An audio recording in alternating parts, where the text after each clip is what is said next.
Заврши трката за избор на гувернер на Централната банка. Со 81 гласа за и ниту еден против или воздржан, парламентот го прифати предлогот на председателот Ѓорѓе Иванов, Анита Ангеловска-Бежовска да биде петиот по ред гувернер на Македонија. За незиниот избор гласаше и опозицијската ВМРО ДПМН, чиј фаворит беше Димитар Богов, и владеачката ДУИ, која го предлагаше Фатмир Бесими. Според СДСМ, изборот на Бежовска покажува дека власта и опозицијата можат да постигнат согласно за одредени одлуки, се дури трезвено и логично се бираат луѓе кои се професионални, стручни и посветени.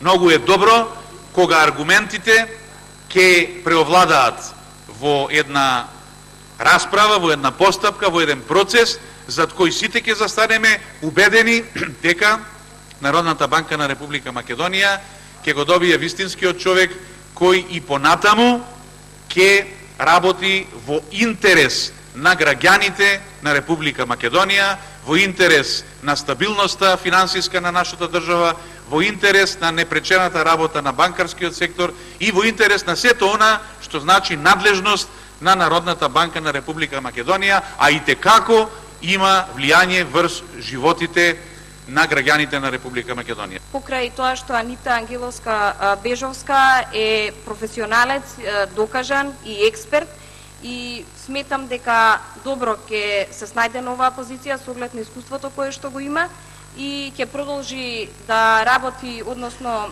да со континуитетот на позитивното работење и успешното водење на монетарната политика на Република Македонија. Сепак уште еднаш сакам да честитам и задоволна сум дека за прв пат имаме жена гувернер.